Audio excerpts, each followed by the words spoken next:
Hampir 3 pekan pasca ditangkap oleh Satres Narkoba Polres Grobogan, Firman, anggota Dewan dari fraksi Partai Gerindra yang ditetapkan sebagai tersangka dalam kasus kepemilikan narkoba jenis ganja tersebut, kabarnya akan mengajukan rehabilitasi dalam waktu dekat ini. Kendati demikian, tentunya dalam proses hukumnya tidak akan terhenti begitu saja, mengingat barang bukti narkoba yang diamankan beratnya lebih dari 5 gram. Merujuk pada pasal 114 ayat 2 Undang-Undang Narkotika, tentunya dengan kepemilikan narkoba jenis ganja seberat 23,8 gram dapat dijadikan unsur kuat dalam pasal-pasal yang memberatkan tersangka. Untuk itu, proses hukum tersebut sangat dinanti oleh jutaan masyarakat, khususnya di Kabupaten Grobogan, Jawa Tengah. Karena dari hasil proses hukum tersebut akan menjadi acuan oleh Partai Gerindra dalam mengambil langkah tegas seperti ancaman akan diberhentikan dari keanggotaan partai dan juga akan di PAW dari anggota DPRD Grobogan. Berkaitan dengan penerapan pasal bagi para pemakai narkoba jenis ganja yang kedapatan barang bukti lebih dari 5 gram, Ketua DPC Asosiasi Pengacara Syariah Indonesia atau APSI kepada jurnalis harian Super TV pada Rabu 19 Mei 2021 menjelaskan, secara kesimpulan bahwa dapat direhabilitasi bukan berarti proses hukumnya terhenti. Jadi, saya jelaskan, narkoba itu dalam definisi Undang-Undang 35/2009 di pasal 1 ayat 1 itu kan ada beberapa jenis ya, ada yang sintetis, semi sintetis, ada yang tanaman sama bukan tanaman. Nah, di sini dalam hal bukan tanaman tentunya dalam hal tanaman itu ada pasal 101 ayat 1. Jadi ayat 2-nya kan juga sudah dijelaskan mengenai ketentuan menyediakannya itu dan sanksi pidananya ada minimal 4 tahun sampai 12 tahun.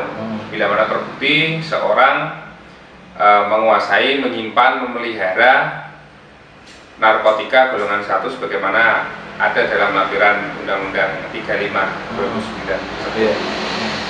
Kemudian, apakah dalam kepemilikan lebih dari 5 gram dapat diajukan rehabilitasi?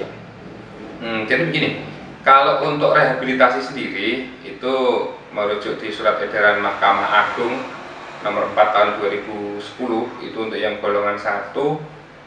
Misalkan tadi yang saya jelaskan mengenai untuk narkotika tanaman ya, tanaman itu ada batas minimalnya yaitu 5 gram. Jadi kalau lebih dari 5 gram itu merujuk dari Surat Edaran Mahkamah Agung ini tentunya tidak bisa. Di tempat yang terpisah, hal senada juga disampaikan oleh Junaidi, Ketua Institusi Penerima Wajib Lapor untuk Kabupaten Grobogan, yang punya tupoksi dalam penanganan rehabilitasi para pemakai narkoba. Untuk proses rehabilitasi itu ada 2 mekanisme.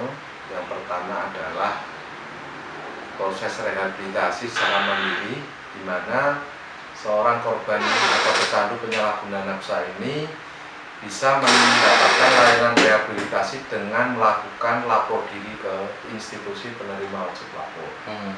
Kemudian kalau yang bermasalah dengan hukum tentunya merujuk dengan peraturan bersama itu harus melalui pengajuan tim asesmen terpadu di BNN.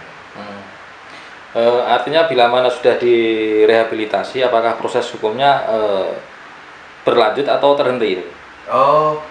Mengenai proses hukum, jadi begini Mas, pengajuan itu bisa sejak dimulai penyidikan. Ya, penyidikan di tingkat kepolisian itu dari keluarga ataupun pecandu itu mengajukan ke penyidik untuk dilakukan TAT.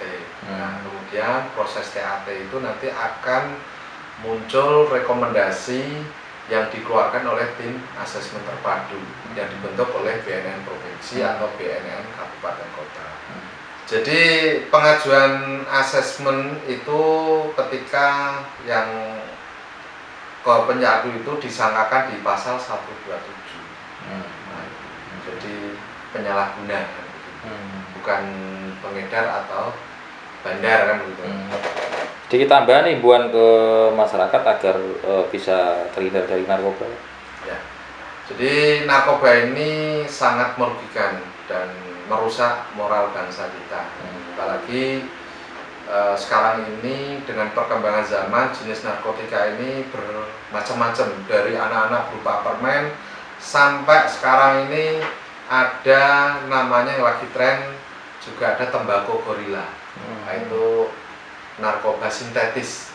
Makanya kami berpesan pada masyarakat bila mana menjumpai atau menemui hal-hal mencurigakan tentang narkotika, silakan memberikan informasi pada pihak-pihak terkait.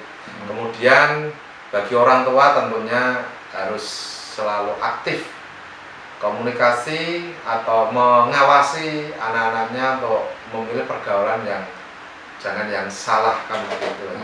Kami mengimbau kepada masyarakat Kabupaten Grobogan, kita harus waspada tentang penyalahgunaan narkoba di wilayah Kabupaten Grobogan ini.